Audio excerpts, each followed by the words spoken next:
안녕하세요. 단밤입니다. 오늘 하루 잘 보내셨나요?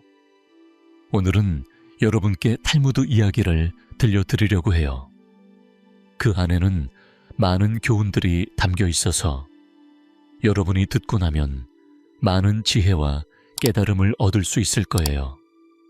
새해가 밝았으니 올해도 모두 건강하시고 원하는 모든 일이 잘 이루어지길 바랍니다.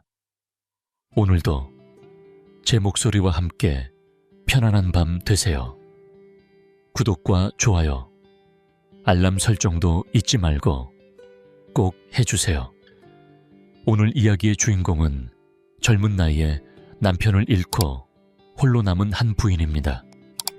그 부인은 매우 아름다워 어디를 가나 모두의 시선을 끌 정도였죠. 하지만 그 지역에는 욕심 많고 나이가 많은 영주가 있었는데 그가 그 부인을 눈여겨보며 그녀를 자신의 첩으로 삼으려 했습니다.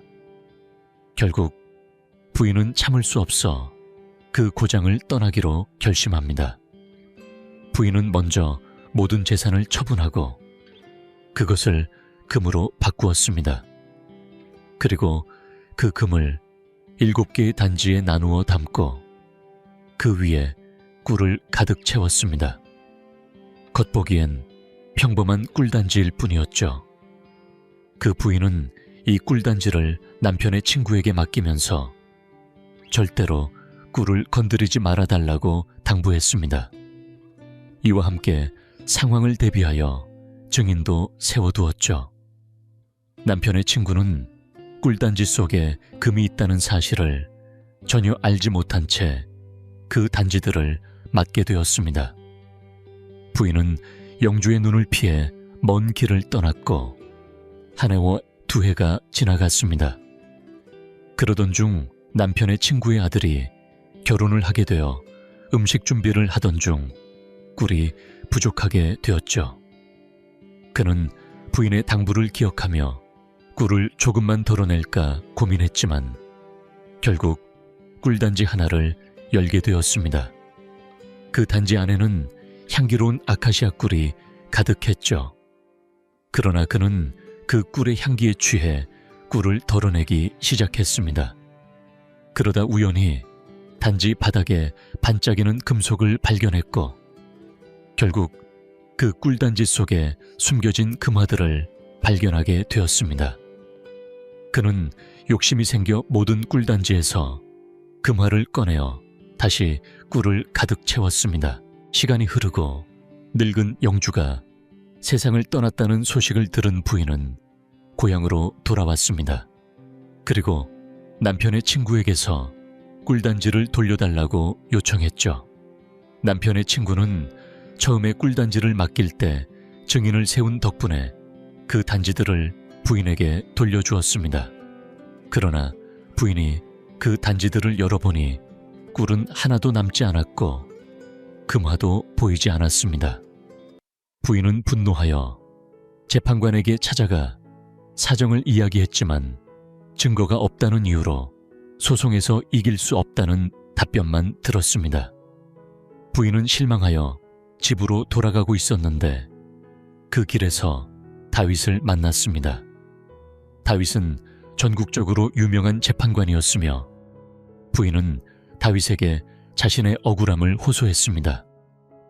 다윗은 사울 왕의 허락을 받아 재판을 열기로 했고 부인에게 단지를 가져오게 했습니다. 다윗은 부인과 남편의 친구에게 각각 단지를 확인한 뒤 그 단지들을 하나하나 깨기 시작했습니다. 그러자 그 안에서 금화가 나왔고 다윗은 부인의 말이 맞다는 것을 인정하며 남은 금화를 모두 부인에게 돌려주라고 명령했습니다.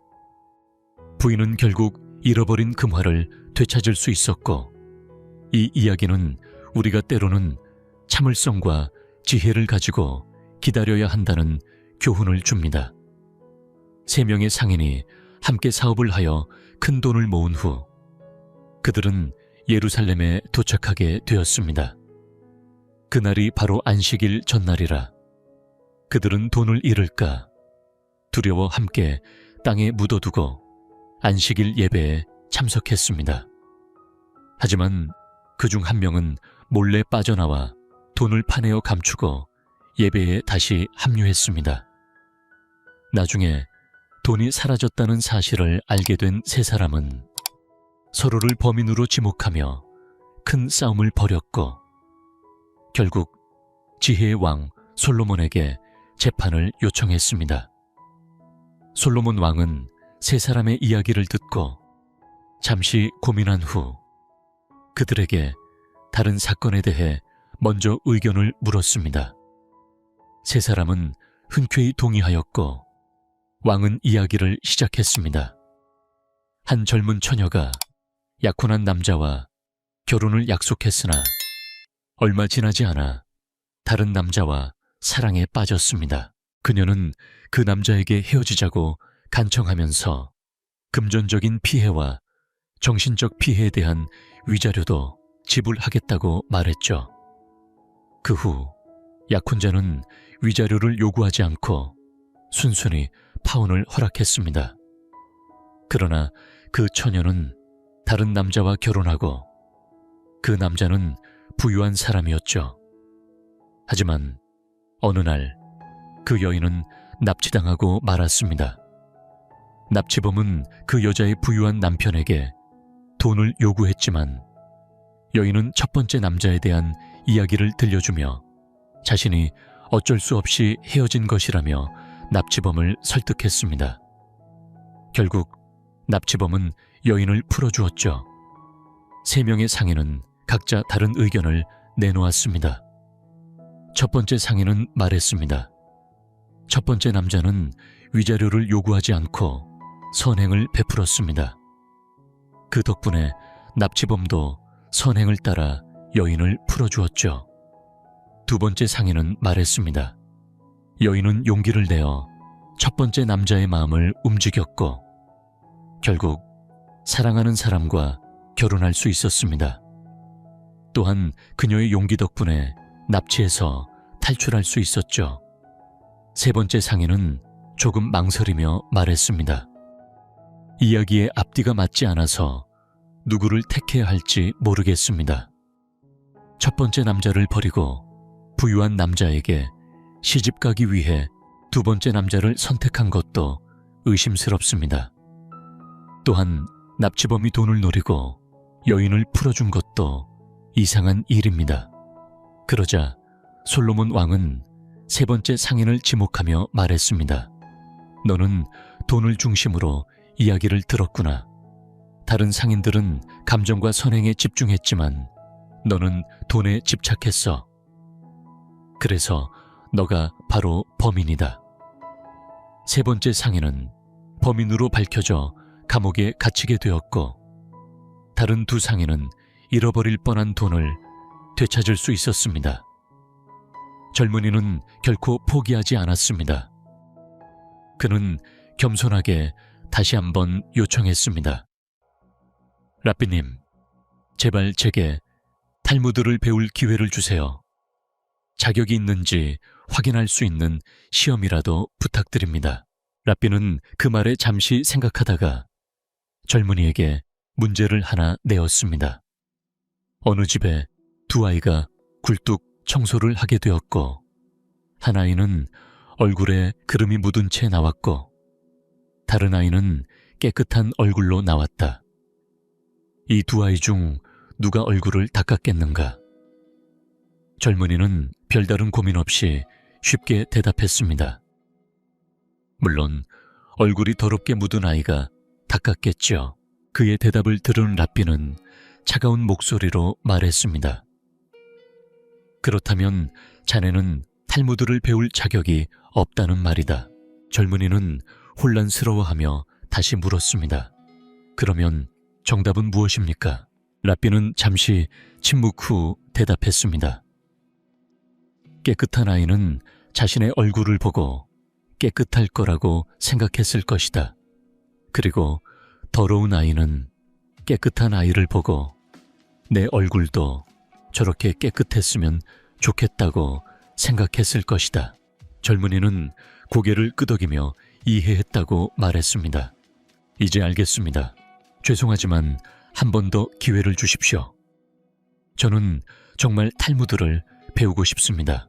랍비는 이상하게도 같은 질문을 또 던졌습니다. 어느 집의 두 아이가 굴뚝 청소를 하게 되었고, 한 아이는 얼굴에 그름이 묻고 다른 아이는 깨끗한 얼굴로 나왔다. 이 두 아이 중 누가 얼굴을 닦았겠는가? 젊은이는 이번에는 여유 있게 대답했습니다. 깨끗한 아이가 얼굴을 닦았을 것입니다. 상대방의 얼굴을 보고 자신의 얼굴도 그렇게 되기를 바랐기 때문입니다. 하지만 랍비는 또다시 고개를 저었습니다. 자네는 아직도 탈무드를 배울 자격이 없네. 젊은이는 더 이상 이해할 수 없었고 다시 물었습니다. 그럼 정답은 무엇입니까? 랍비는 흔들림 없이 대답했습니다. 두 아이는 둘 다 얼굴이 더러워졌을 것이다. 그래서 둘 다 얼굴을 씻었을 것이다. 젊은이는 이제야 무언가를 깨달은 듯 보였습니다. 탈무드는 단순히 정답을 맞추는 것이 아니라 그 안에 담긴 깊은 의미를 이해하는 것임을 알게 되었습니다. 이제 두 번째 이야기로 넘어가겠습니다. 어느 날 유명한 상인의 집에서 작은 모임이 있었습니다. 사람들은 차를 마시며 상인의 집을 둘러보았습니다. 그러던 중 벽에 걸린 액자들이 사람들의 눈길을 끌었습니다. 그 액자들 속에는 오래된 계약서들이 있었습니다. 한 사람이 궁금해하며 물었습니다. 저 계약서들은 무엇인가요? 상인은 미소를 지으며 대답했습니다. 저 계약서들은 제가 경험한 실패들입니다. 즉, 저를 돈을 많이 잃게 만든 계약서들이죠. 사람들은 깜짝 놀랐습니다. 실패한 계약서를 왜 벽에 걸어두었냐고 물었습니다. 상인은 대답했습니다. 누구나 실패는 겪습니다. 저는 실패를 보이는 곳에 걸어두고 자주 되돌아보며 그 실패에서 무엇을 배울 수 있을지 생각합니다. 실패는 성공의 씨앗이니까요. 그러니 실패를 두려워하지 마세요. 오히려 기억하고 그것을 통해 배우세요. 사람들은 그의 말을 듣고 고개를 끄덕였습니다. 다음은 상인의 이야기를 좀 더 풀어보겠습니다. 상인은 여러 대의 마차에 물건을 가득 실고 마을로 향하고 있었습니다. 갑자기 눈이 내리기 시작했고 순식간에 들판이 온통 눈으로 덮였습니다. 상인과 그의 일행은 눈 속에서 길을 잃고 숲으로 들어갔습니다. 오랜 시간 동안 숲을 헤매던 중 상인이 드디어 마을로 가는 길을 발견했습니다. 그때 마부가 물었습니다. 왜 한숨을 쉬시나요? 결국 길을 찾지 않았습니까? 상인은 고개를 저으며 말했습니다. 마차 한 대로 다니는 것과 여러 대로 다니는 것은 큰 차이가 있죠. 나는 한 대로 다니던 시절을 떠올리며 더 큰 책임감을 느낍니다. 마차 한 대가 남긴 바퀴, 자국은 눈이나 비에 쉽게 지워지지만 여러 대의 마차가 함께 지나간 자국은 그렇게 쉽게 사라지지 않을 것입니다. 특히 많은 짐을 실은 마차들이 한 방향으로 나아간다면 그 자국은 더욱 오래 남아있을 것이고 뒤따라오는 사람들은 그 길이 자연스럽게 올바른 길이라 생각하고 따라갈 것입니다. 그러나 나는 그 길을 잘못 선택했다는 생각에 마음이 무겁습니다. 내 실수로 많은 사람들이 헤매게 될까 걱정되는 그 마음이 드네요. 상인의 말을 들은 마부는 그제야 다가오는 마차들이 걱정되기 시작했습니다. 큰 사업을 하는 사람은 그만큼 마음 씀씀이도 다르다는 것을 새삼 느꼈습니다. 어느 작은 배를 가진 남자가 있었습니다. 매년 여름이면 그는 가족을 태우고 호수에서 낚시를 하며 즐거운 시간을 보냈습니다. 여름이 거의 끝날 무렵 그는 배를 땅 위로 끌어올려 보관하려 했습니다. 그때 배 밑바닥에 작은 구멍이 발견되었습니다. 구멍의 크기는 매우 작았지만 그는 그 구멍을 내년 봄에 수리하기로 결심했습니다. 겨울 동안 배를 페인트 칠하려고 페인트공을 부르고 새봄이 오기를 기다렸습니다. 봄이 오자 두 아들은 배를 타고 호수로 가고 싶어 했습니다. 아버지가 외출 중이었고 두 아들은 예쁘게 칠해진 배를 꺼내 물에 띄운 뒤 호수로 나아갔습니다. 그때 아버지가 돌아왔을 때는 두 아들이 이미 호수에 멀리 있는 곳으로 가버렸고 그는 배의 구멍을 기억하고는 얼굴이 창백해졌습니다. 두 아들은 아직 수영을 잘 하지 못했기 때문에 그는 인근 사람들에게 도움을 청했습니다. 그런데 그때 두 아들이 배를 타고 무사히 돌아오는 모습을 보게 되었습니다. 배를 살펴보니 놀랍게도 그 구멍은 깨끗하게 막혀 있었습니다. 그리고 배는 완벽하게 페인트 칠이 되어 있었습니다. 페인트공에게 감사의 마음을 담아 사례금을 전하려고 했지만 페인트공은 그가 구멍을 막은 사실을 기억하지 못한다고 했습니다. 그가 구멍을 막은 일은 단 몇 분 만에 끝난 일이었지만 그 덕분에 두 아들이 무사히 돌아올 수 있었던 것이었습니다. 사내는 그가 구멍을 막지 않았다면 두 아들을 잃었을 수도 있었다고 하며 감사의 마음을 전했습니다. 페인트공은 자신의 작은 노력이 사람의 생명을 구했다는 사실에 깊은 감동을 받았습니다. 어느 날 한 왕이 포도밭을 찾았습니다. 그의 많은 일꾼 중 한 명은 그 누구보다 능력이 뛰어나 왕의 마음을 사로잡았습니다.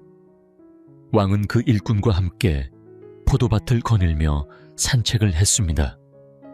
저녁이 되자 모든 일꾼들이 줄을 서서 품삯을 받기 위해 기다렸습니다. 하지만 그중 한 일꾼은 불만을 토로했습니다. 그 사람은 2시간밖에 일하지 않았습니다. 나머지 시간은 왕과 함께 빈둥거렸을 뿐입니다. 그 사람이 같은 품삯을 받는 것은 말이 안 됩니다. 그러자 왕은 말했습니다. 그 사람이 2시간 동안 한 일은 여러분이 온종일 일해도 할 수 없었던 일입니다. 노력의 결실은 시간에 비례하는 것이 아닙니다. 이 두 이야기는 작은 노력과 마음이 큰 결과를 가져올 수 있다는 교훈을 전하고 있습니다. 작은 일도 소중하게 여길 때 그것이 큰 변화를 만들어낼 수 있다는 것을 우리는 알아야 합니다. 당신이 아직 그것을 모르고 있다는 말인가? 그렇게 말하며 그는 그 일꾼에게 동일한 품살을 주도록 하였습니다. 뱀의 몸에서 머리와 꼬리의 역할을 생각해보면 뱀은 다리가 없고 머리가 가는 대로 꼬리까지 따라가며 움직입니다. 머리가 가는 길로 꼬리가 그대로 뒤따르죠. 그런데 어느 날 꼬리는 불만이 생겼습니다. 왜 나는 항상 너를 따라야만 하는 걸까? 라고 말하며 머리에 항의하기 시작했습니다. 너는 언제나 내게 너의 방향을 정해주고 나는 그저 네 뒤를 따라가야 하는데 왜 나는 항상 그렇게 맹목적으로 끌려다녀야 하는 거지? 꼬리는 이 상황이 너무 불공평하다고 느꼈습니다. 너도 뱀의 일부이고 나도 뱀의 일부인데 왜 내가 너를 따라가야 하는 걸까? 꼬리의 불만을 들은 머리는 이렇게 대답했습니다. 너는 눈도 없고 위험을 들을 귀도 없고 결정을 내릴 두뇌도 없어. 내가 너를 끌고 가는 이유는 너를 위한 것이기도 해. 하지만 꼬리는 자존심이 상해서 더 화를 내며 대답했습니다. 그 말은 이제 지긋지긋해. 언제나 남을 위해서 행동한다고 하면서 결국은 자기 자신만을 생각하는 거잖아. 내가 내 길을 갈 수 있을 거라고 믿어. 머리는 꼬리의 말에 잠시 생각에 잠겼습니다. 이제 더 이상 너를 끌고 다니는 건 불가능하다는 생각이 드는군. 그럼 내가 하는 일을 너에게 넘겨줄게. 네가 앞장서서 가보라. 꼬리는 기쁨에 넘쳐서 앞으로 나가려 했습니다. 그런데 얼마 지나지 않아 꼬리는 도랑에 빠지고 말았습니다. 꼬리는 도랑에서 어떻게 빠져나올지 몰라서 갈팡질팡하며 결국 머리의 도움을 받아 고생 끝에 도랑 밖으로 나올 수 있었습니다. 그런데 얼마 후 꼬리는 가시덤불 속으로 들어가고 말았습니다. 몸이 움직일 때마다 가시가 꼬리에 더욱 깊숙이 박혔고 이번에도 머리의 도움을 받아 가시덤불을 빠져나왔습니다. 머리는 다시 한번 말했습니다. 이제 원래대로 돌아가자는 생각이 든다. 내가 이끄는 것은 너무 위험하니까. 그러나 꼬리는 그렇게 생각하지 않았습니다. 뭐든 자꾸 하다 보면 익숙해지지. 나는 평생 너를 쫓아다녔고 이제 너도 참아보아야 해. 그런데 결국 꼬리는 또다시 모닥불 속으로 들어가고 말았습니다. 몸은 점점 더 뜨거워지는데 꼬리는 두려움에 휩싸였고 머리는 필사적으로 도망치려 했지만 이미 늦었습니다. 꼬리에 붙은 불은 점점 더 번져 머리까지 태워버리고 말았습니다. 결국 머리는 꼬리를 위해 죽음을 맞이한 것입니다. 이스라엘의 군 사령관이 집에 돌아왔습니다. 아내와 평화로운 저녁 식사를 하고 있었는데 한 연락병이 찾아와 중요한 소식을 전했습니다. 그 소식은 적군이 중요한 요새를 점령했다는 내용이었습니다. 군사령관은 그 소식을 듣자마자 분노를 참지 못하고 일어났습니다. 그 요새는 전략적으로 중요한 곳이었기에 그의 화는 더욱 커졌습니다. 연락병은 떨고 있었습니다. 그때 군사령관의 아내가 사령관을 옆방으로 불러 말했습니다.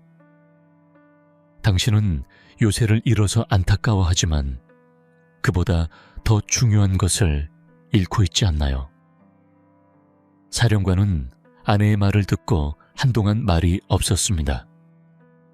아내는 이어서 말했습니다.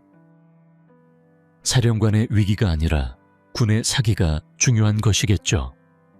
요새는 다시 되찾을 수 있지만 사령관의 사기를 잃으면 다시 일어설 수 없잖아요. 그 말에 사령관은 깊이 생각하고 부대의 사기를 북돋우기로 결심했습니다. 한 랍비와 그의 제자 이야기가 있었습니다. 그 랍비는 뛰어난 지혜를 지닌 인물로 많은 사람들에게 존경받고 있었습니다. 어느 날 그 랍비는 제자를 초대해 저녁을 함께하기로 했습니다. 겨우 율법 시간에만 만날 수 있었고 사는 이야기조차 제대로 듣지 못했던 그 제자와 오늘은 오랫동안 못다한 이야기를 나누게 되었습니다.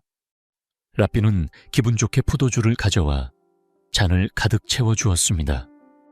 그 후 제자에게 기도문을 외워보라고 했지만 예상치 못한 일이었습니다.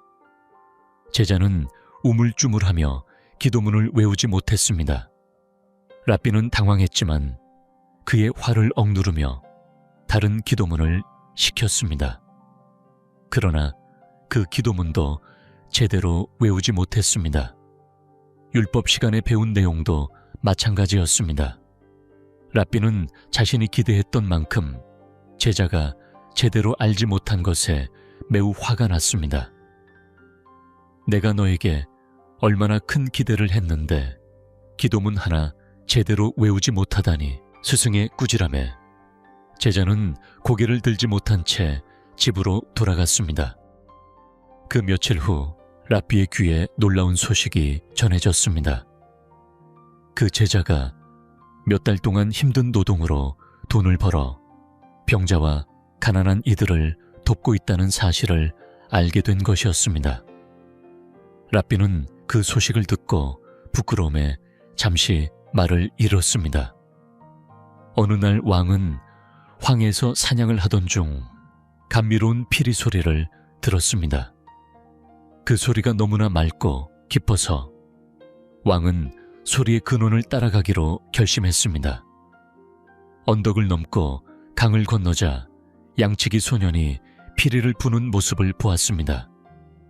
왕은 그 소년의 얼굴을 유심히 보았고 그 눈빛과 고귀한 기운에 마음을 뺏기게 되었습니다.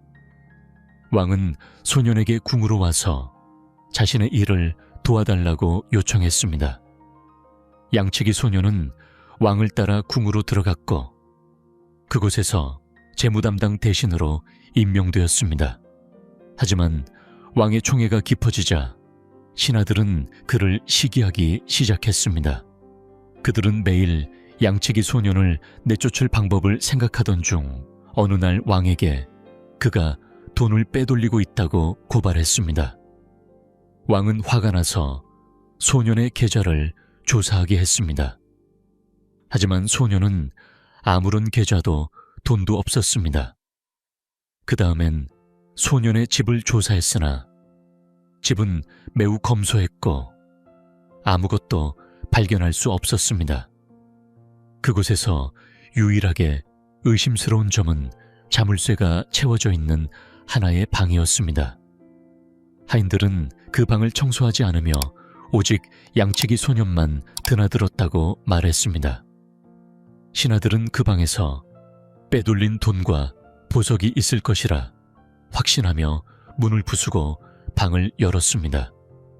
그러나 그 방 안에는 돈과 보석 대신 양치기 시절에 낡은 배낭과 지팡이 그리고 피리만이 놓여 있었습니다.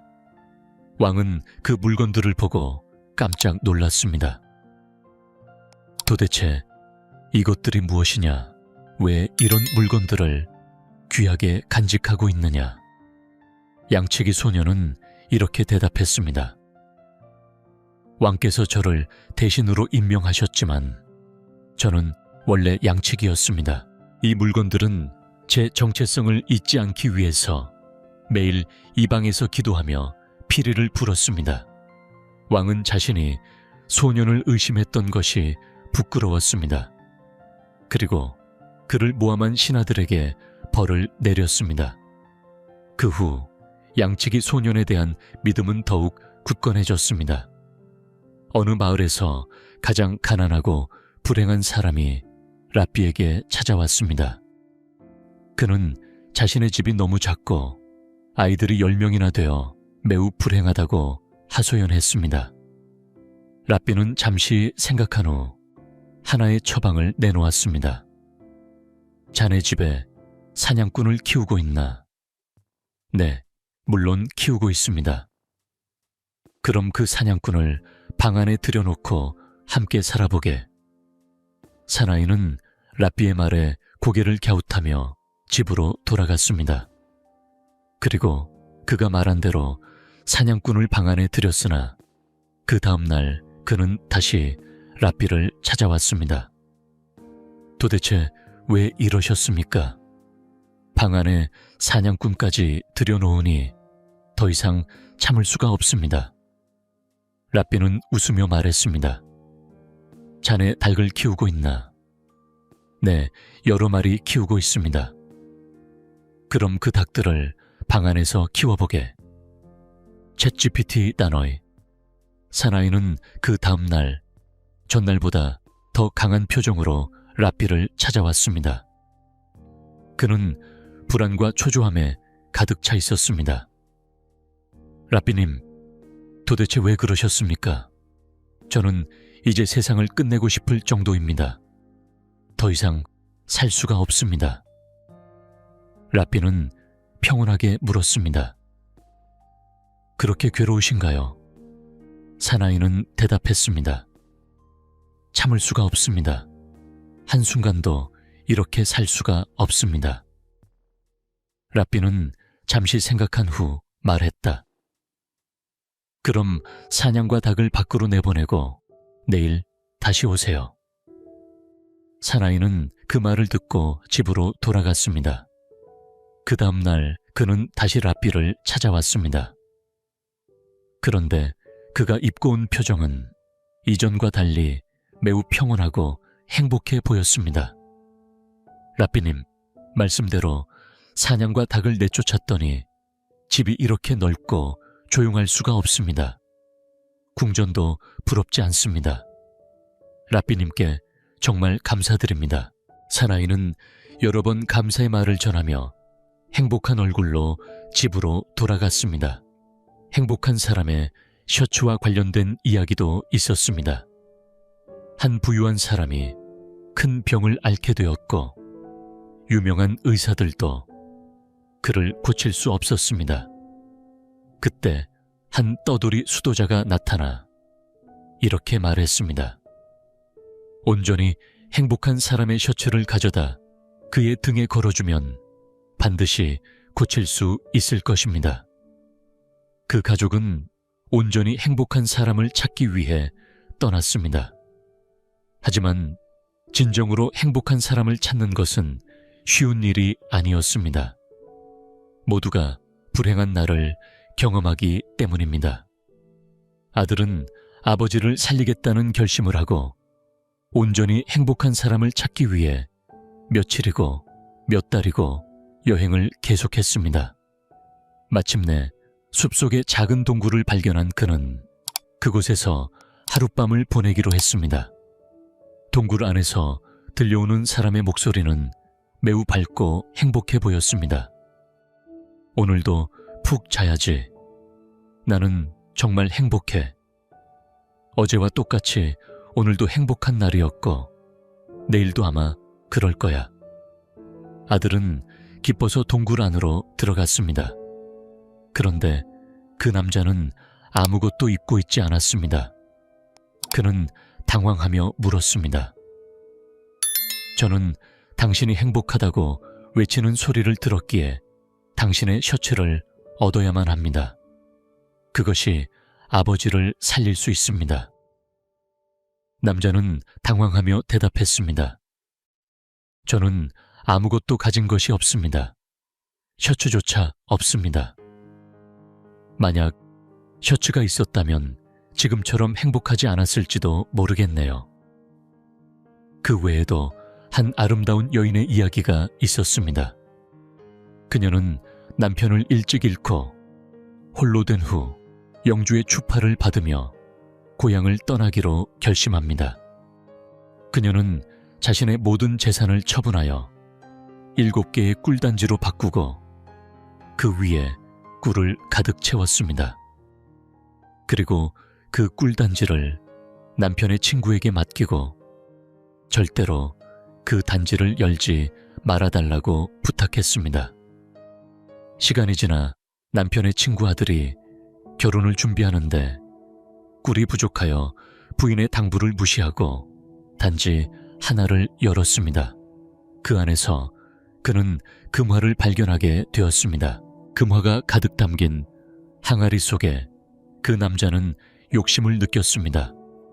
모든 금화를 꺼낸 후 그는 항아리를 꿀로 채웠습니다. 시간이 흘러 영주가 세상을 떠나자 그 소식을 들은 부인은 고향으로 돌아가기로 결심했습니다.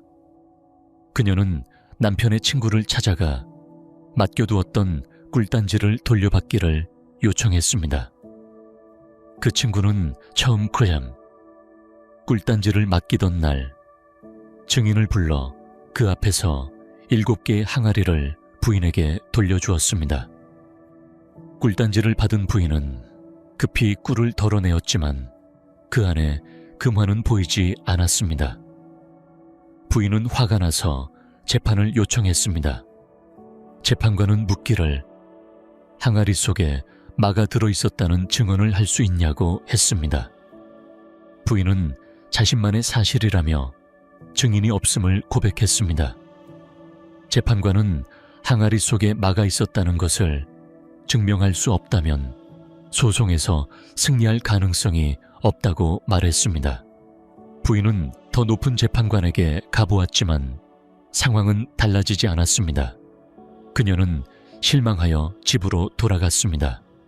그 길에서 다윗을 만났습니다. 다윗은 양을 치고 있던 목동이었지만 지혜로 유명한 인물이었습니다. 부인은 다윗에게 자신의 억울함을 털어놓았습니다. 다윗은 말했습니다. 사울 왕이 허락하시면 제가 재판을 진행할 수 있습니다. 사울 왕은 다윗에게 권한을 주었고 곧 재판이 열렸습니다. 다윗은 피고인 남편의 친구를 불러들였고 부인에게는 항아리를 가져오게 했습니다. 다윗은 부인에게 물었습니다. 이 항아리가 맞습니까? 부인은 맞습니다 라고 대답했습니다. 그리고 남편의 친구에게 물었습니다. 이 항아리가 맞습니까? 친구는 네 맞습니다 라고 말했습니다. 다윗은 7개의 항아리를 하나하나 깨뜨리기 시작했습니다. 그때 항아리 파편 속에서 금화가 나왔습니다. 금화는 꿀이 굳으면서 항아리 바닥에 눌어붙었던 것이었습니다. 이를 본 다윗은 말했습니다. 항아리에서 금화가 나왔으니 부인의 증언이 맞습니다. 이제 남은 금화는 부인에게 돌려주십시오. 부인은 잃어버렸던 금화를 되찾았고 사람들은 다시 한번 다윗의 지혜에 감탄했습니다. 그 후 3명의 상인이 큰 돈을 모은 뒤 예루살렘에 도착했습니다.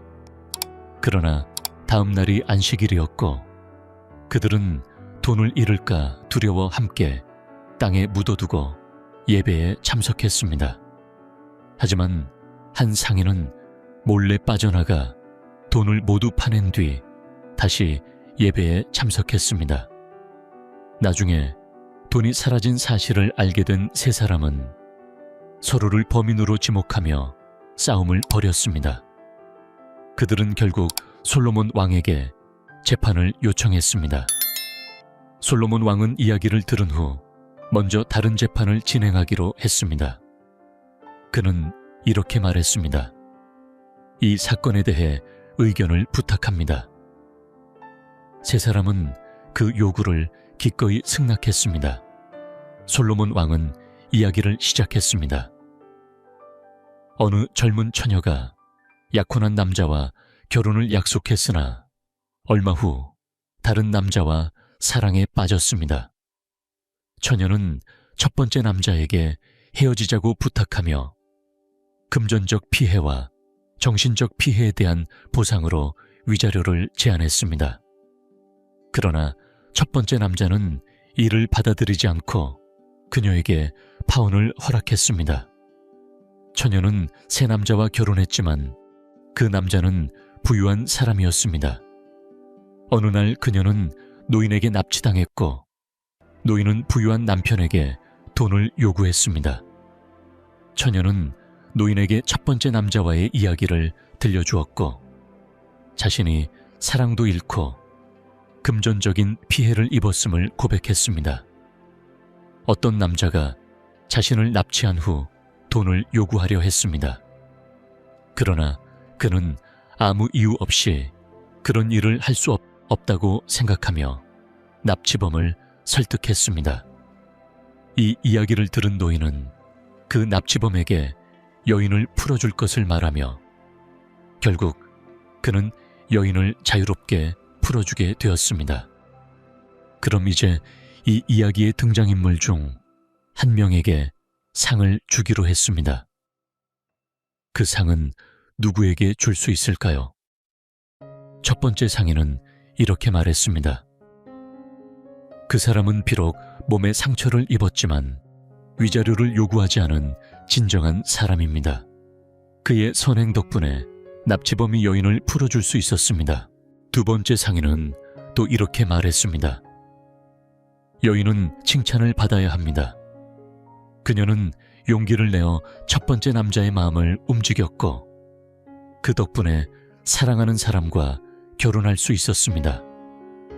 또한 그녀가 없었다면 그 사건에서 빠져나올 수 없었을 겁니다.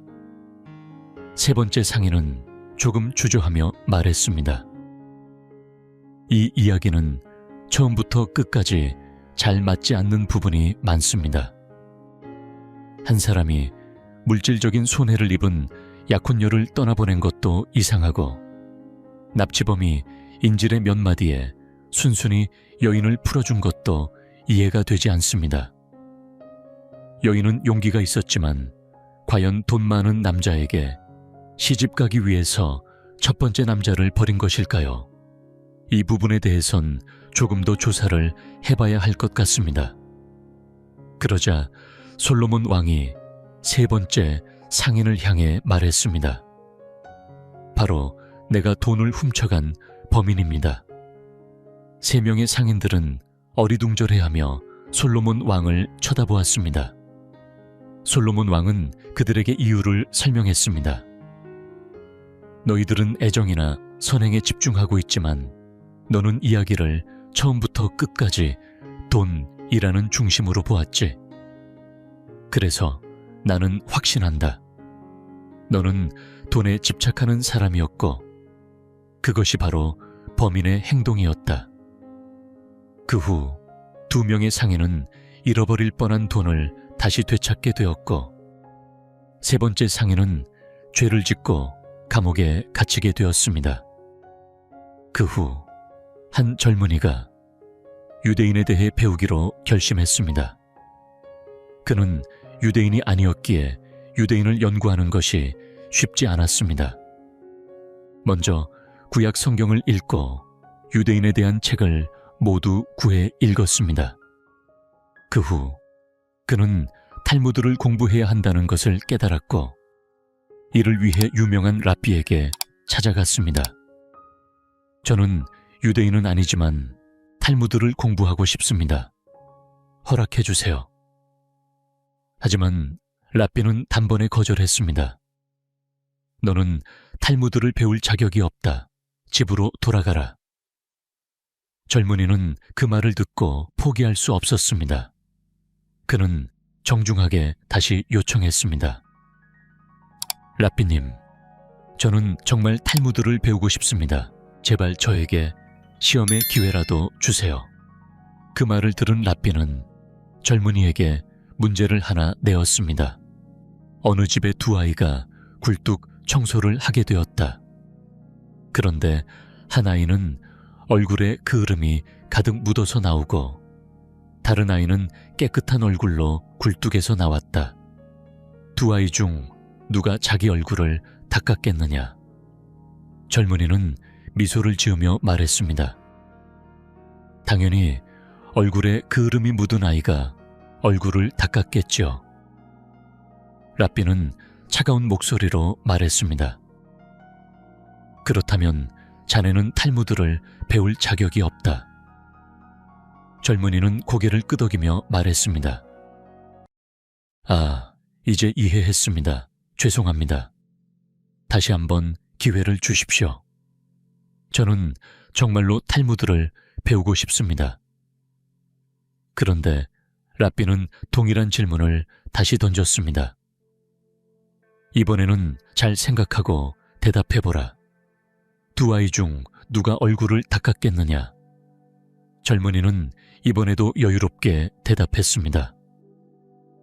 깨끗한 얼굴을 가진 아이가 자신도 깨끗하다고 생각했기 때문에 얼굴에 그을음이 묻은 아이는 스스로 얼굴을 닦았을 것입니다.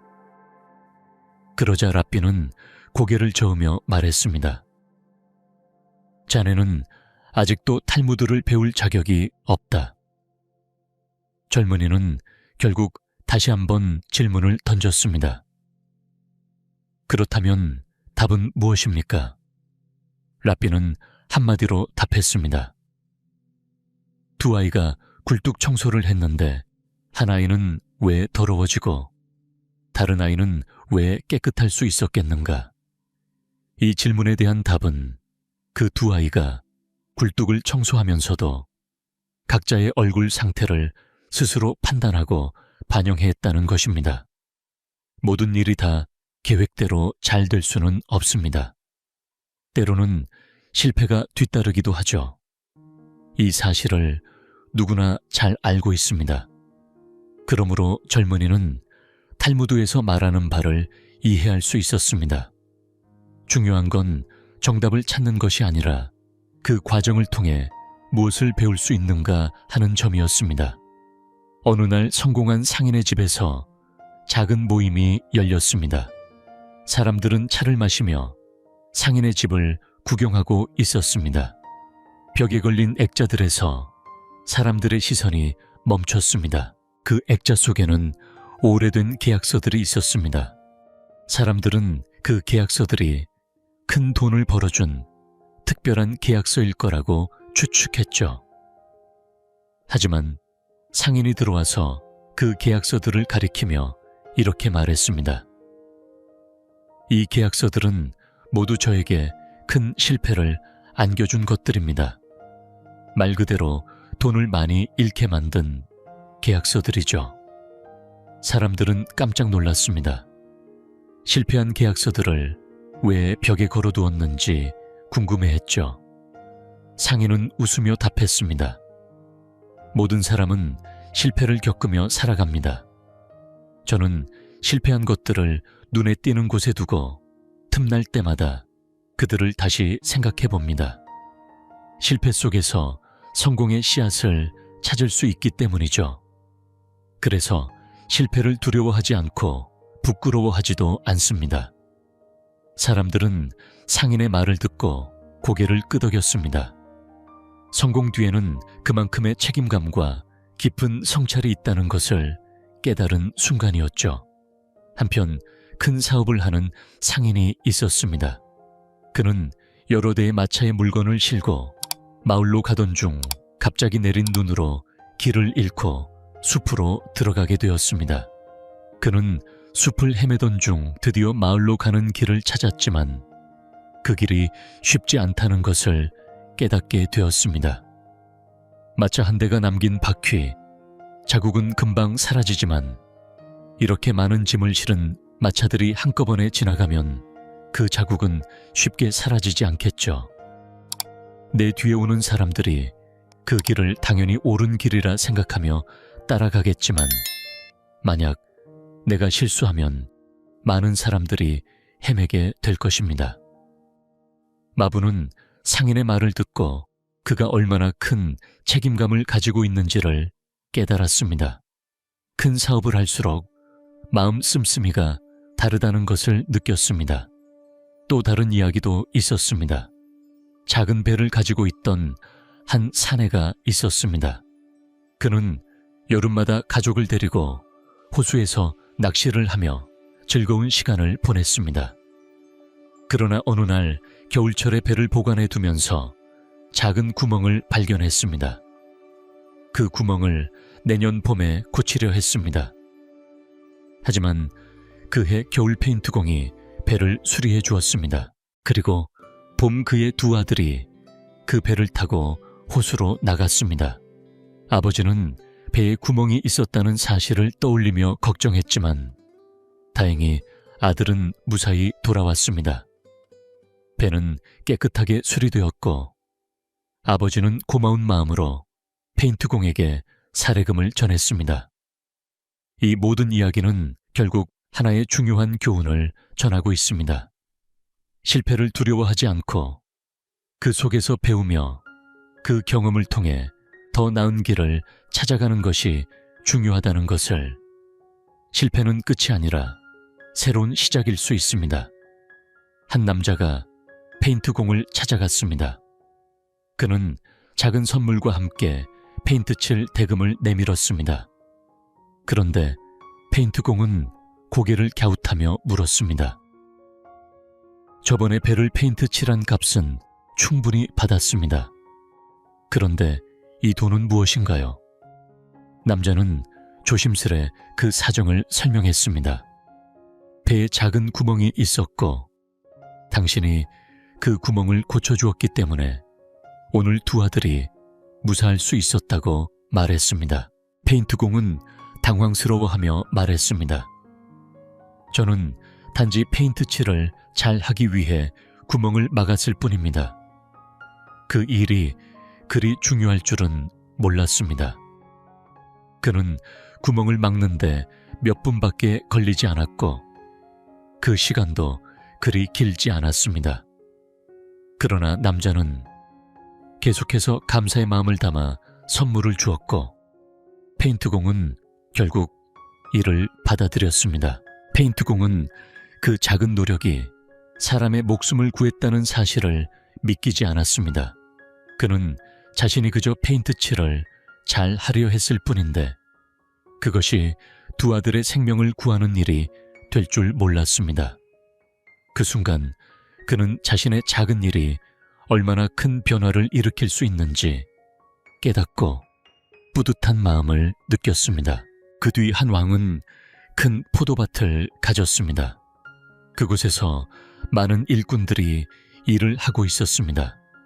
그중 한 일꾼은 특별히 능력이 뛰어나 왕의 마음을 사로잡았습니다. 어느 날 왕은 그 일꾼과 함께 포도밭을 거닐며 산책을 했습니다. 저녁이 되어 모든 일꾼들이 품을 받기 위해 줄을 섰고 일꾼들은 모두 똑같은 품을 받았습니다. 그런데 왕과 함께 산책한 일꾼이 마지막으로 품을 받자 다른 일꾼들은 불만을 터뜨리기 시작했습니다. 그 사람은 그저 몇 시간만 일했을 뿐 나머지 시간은 왕님과 빈둥거렸습니다. 그런데 왜 그가 우리와 똑같은 품을 받죠? 왕은 그들에게 차분히 대답했습니다. 그 사람이 2시간 동안 한 일은 여러분이 하루 종일 일해도 할 수 없는 일이었습니다. 노력의 결과는 시간에 비례하지 않습니다. 또 다른 이야기에서는 뱀의 머리와 꼬리의 역할에 대해 이야기가 펼쳐집니다. 뱀은 다리가 없어서 머리가 가는 대로 꼬리도 따라가야만 했습니다. 그런데 어느 날 꼬리는 불만을 터뜨렸습니다. 왜 나는 항상 너를 따라야 하는 거지? 나도 내 길을 가고 싶어. 머리는 차분하게 말했습니다. 너는 앞을 볼 수도 결정을 내릴 수도 없다. 그래서 내가 너를 이끄는 것이다. 꼬리는 여전히 불만을 품고 더 이상 머리를 따라가기 싫다고 했습니다. 결국 머리는 그에게 그럼 네가 앞장서 봐라 라고 말했습니다. 꼬리는 기쁨에 찬 채 앞으로 나갔지만 얼마 못 가 도랑에 빠지고 말았습니다. 꼬리는 어쩔 줄 몰라 했고 결국 머리의 도움을 받아 도랑에서 빠져나올 수 있었습니다. 이 사건을 통해 꼬리는 머리의 중요성을 다시 한번 깨닫게 되었습니다. 한 마리 뱀이 있었습니다. 꼬리에 깊은 가시가 박혀서 조금도 움직일 수가 없었습니다. 움직일 때마다 가시가 점점 더 깊이 박혀 몸이 아파왔습니다. 이번에도 머리가 도와주려고 하며 그 가시 덤불에서 빠져나왔습니다. 머리는 꼬리에게 말했습니다. 이제 다시 예전처럼 살자. 내가 이끄는 건 너무 위험해. 하지만 꼬리는 그럴 생각이 전혀 없었습니다.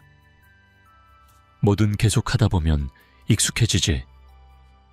나는 늘 너를 쫓아다녔고 너도 이제 좀 참아봐. 그러고는 꼬리가 모닥불 속으로 들어갔습니다. 불길이 점점 더 뜨겁게 타오르고 꼬리는 두려움에 휩싸였습니다. 머리는 필사적으로 도망가려고 했지만 이미 늦었습니다. 불은 꼬리에서 몸으로 번졌고 결국 머리까지 타버리고 말았습니다. 그렇게 머리는 맹목적인 꼬리를 따라가다 결국 죽고 말았습니다. 이스라엘 군의 사령관이 집에서 평화로운 저녁을 보내고 있었습니다. 그때 연락병이 급하게 찾아와 중요한 요새를 잃었다는 안타까운 소식을 전해주었습니다. 사령관은 화를 참지 못하고 일어나 발을 구르며 기도했습니다. 요새는 전략적으로 중요한 곳이었기 때문에 그 소식은 더욱 마음을 아프게 했습니다. 연락병은 떨며 고개를 들지 못했습니다. 부인은 그 모습을 보고 사령관을 옆방으로 불러 조용히 말했습니다. 당신은 요새를 잃어서 안타까워하시지만 더 중요한 것을 잃은 것 같습니다. 사령관은 부인의 말에 놀라며 무슨 말이냐 고 물었습니다. 부인은 차분하게 말했습니다. 지금 당신의 표정에서 중요한 것이 보입니다. 요새는 다시 전쟁에서 찾을 수 있지만 군의 사기와 사령관의 위상은 한번 잃으면 다시 찾기 힘들지 않겠습니까? 사령관은 그 말을 듣고 마음을 진정시키며 부대에 다시 돌아갔습니다. 다음 공격을 준비하라고 명령하고 부대의 사기를 올려줄 수 있는 지시를 내렸습니다. 어느 날 훌륭한 랍비에게 제자가 있었습니다. 그 제자는 똑똑하고 품행도 훌륭해서 랍비는 그 제자가 크게 될 인물이라고 생각했습니다. 랍비는 그를 저녁에 초대해 대화를 나누기로 했습니다. 기분 좋게 포도주를 따라주며 제자에게 기도문을 외워보라고 했지만 제자는 제대로 외우지 못했습니다. 랍비는 화가 나서 제자에게 물어봤습니다. 내가 가르친 것을 제대로 아는 것이 하나도 없냐? 제자는 부끄러워하며 고개를 숙였습니다. 며칠 후 랍비는 제자가 어려운 일을 겪으면서도 병자와 가난한 사람들을 돕고 있다는 소식을 들었습니다. 그 사실을 알게 된 랍비는 그제야 자신의 잘못을 깨닫고 한동안 조용히 앉아 있었다고 합니다. 왕은 황에서 사냥을 하던 중 아주 아름다운 피리 소리를 들었습니다. 그 소리가 너무 맑고 기뻐서 왕은 그 소리를 따라가 보기로 했습니다. 그 소리가 나오는 곳에 도달한 왕은 양치기 소년이 피리를 부는 모습을 보았습니다. 왕은 그 소년의 총명한 눈빛에 마음을 뺏기며 그를 궁궐로 데려가 재무담당 대신으로 임명했습니다. 하지만 왕의 총애를 받게 된 소년에게 신하들이 시기하기 시작했습니다. 어느 날 신하들이 왕에게 말했다. 그 소년이 돈을 빼돌리고 있습니다. 왕은 화를 내며 소년의 예금 통장을 조사했지만 그 소년에게는 계좌조차 없었습니다. 소년의 집은 굉장히 소박하게 꾸며져 있었습니다. 집 안에는 아무것도 눈에 띄지 않았습니다. 그럼에도 불구하고 왕은 집을 샅샅이 조사하라고 명령했습니다. 그런데 어느 방 하나가 의심스러웠습니다. 그 방은 항상 자물쇠로 잠겨 있었고 하인들이 말하길 그 방은 소년만 드나들었기에 신하들은 그 방 안에 돈과 보석이 숨겨져 있을 것이라고 확신했습니다. 왕은 그 방의 문을 부수라고 지시했습니다. 문이 열리자 방 안에는 금은 보석 대신 낡은 배낭과 누더기 그리고 피리가 놓여 있었습니다. 왕은 그 광경을 보고 놀라며 물었습니다. 이것들이 무엇이냐? 왜 이런 것들을 간직하고 있느냐? 소년은 차분하게 대답했습니다. 폐하, 저는 과거 양치기였으며 이 배낭과 피리는 제 어린 시절의 기억입니다. 나는 그때처럼 이 방에서 매일 피리를 불며 옛 기억을 되새깁니다. 그것이 저의 근본을 잊지 않기 위함입니다. 왕은 자신이 그 소년을 의심했던 것이 부끄러워졌고 신하들에게는 벌을 내리고 소년에게 더욱 신뢰를 보냈습니다. 어느 작은 마을에서 가장 가난하고 불행한 남자가 랍비를 찾아왔습니다. 그는 자신이 마을에서 가장 불행한 사람이라며 집은 비좁고 아이들이 10명 넘게 있는 데다가 아내는 그야말로 악처라며 하소연을 했습니다. 랍비는 잠시 생각한 뒤 사냥을 키우고 있습니까? 라고 물었습니다. 예, 키우고 있습니다. 그렇다면 사냥을 방 안에 들여놓으세요. 남자는 의아했지만 랍비의 말대로 사냥을 방에 들여놓았습니다. 다음 날 그는 다시 랍비를 찾아왔습니다. 도대체 왜 그런 말씀을 하셨습니까? 사냥이 방 안에서 돌아다니니 아이들까지 정신이 없어서 더 이상 참을 수가 없습니다. 랍비는 차분하게 말했습니다. 그렇다면 닭을 키우고 있습니까? 예, 여러 마리 키웁니다. 그럼 닭들도 방 안에 들여놓으세요. 남자는 또 한 번 랍비의 말을 듣고 집으로 돌아갔습니다. 다음 날 그는 전보다 훨씬 기운이 넘쳐 랍비를 찾아왔습니다. 뽀록 랍비님, 사냥과 닭들을 밖으로 내쫓았더니 집이 정말로 넓고 조용해졌습니다. 어떤 궁전도 부럽지 않을 정도입니다. 랍비님, 정말 감사합니다. 그는 감사의 인사를 전하며 행복한 얼굴로 집으로 돌아갔습니다. 한 부자가 엄청난 재산을 모았지만 병에 걸려 치료가 불가능하다는 소식을 들었습니다. 유명한 의사들이 모두 그의 치료를 시도했지만 소용이 없었습니다. 그러던 중 한 떠돌이 수도자가 찾아와 말했습니다. 행복한 사람의 셔츠를 가져와 그에게 입혀주면 반드시 나을 것입니다. 부자의 아들은 아버지를 살리기 위해 행복한 사람을 찾기로 결심하고 길을 떠났습니다. 그는 숲을 지나 사막을 넘으며 여러 날을 보냈고 마침내 작은 동굴에 도달했습니다. 동굴 안에서 밝고 경쾌한 목소리가 들려왔습니다. 오늘도 나는 행복해. 내일도 행복할 거야. 그는 동굴 안으로 들어가 그 사람을 마주쳤습니다. 그러나 그 남자는 아무것도 입고 있지 않았습니다. 당신은 행복하다고 하셨습니다. 그래서 당신의 셔츠를 가져가야 합니다. 아버지의 병을 고칠 수 있는 유일한 방법입니다.